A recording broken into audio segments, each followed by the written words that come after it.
Nous sommes dans les réserves du musée des Beaux-Arts de Tours. Ici, on a un vase potiche chinois.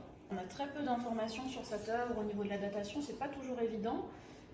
Parce que des vases comme ça, finalement, il y en a depuis la période des Ming, donc entre 1368 et 1644. C'est une forme assez classique chinoise. Il a un pied un petit peu plus étroit et puis il s'évase à ce niveau-là, avec sur son épaule un décor typique de dragon. Donc le dragon chinois. Il y en a deux qui s'enroulent tout autour de la panse. Vous avez des petites têtes de chichi, donc de lion mythologique chinois. Un autre petit lion. Vous voyez qu'on a des décors de nuages, de vagues. Et puis ici, le bambou. Et tout ça, c'est fait au lavis de l'oxyde de cobalt. C'est la technique d'appliquer l'oxyde de cobalt, qui est un minéral qui va donner cette couleur bleue. On va utiliser comme un lavis d'encre pour faire des nuances de bleu.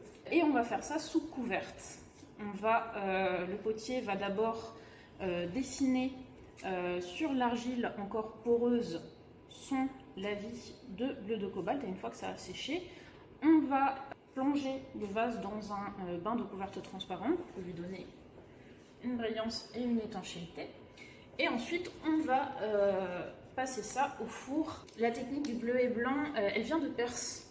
Au début, on pensait que c'était les Chinois qui en étaient à l'origine, et je trouve que c'est quelque chose qui provient du Moyen-Orient et qui va être adapté au XIIIe siècle en Chine. Pourquoi? Parce qu'au XIIIe siècle, la dynastie en place, ce sont les Yuan. Donc c'est une dynastie d'origine mongole qui va régner sur la Chine.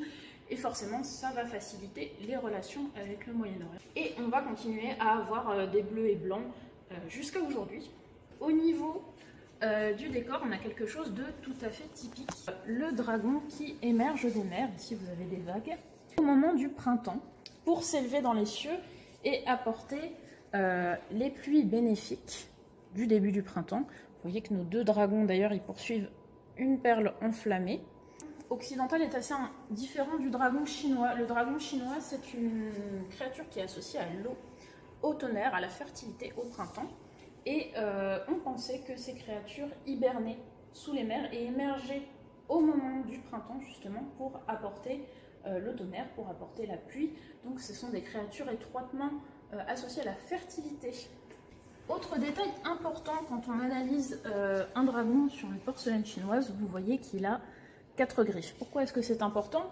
Parce que si notre petit dragon avait 5 griffes, ça veut dire que c'est un dragon impérial. On n'avait pas le droit de représenter des dragons à 5 griffes pour une production à usage ordinaire.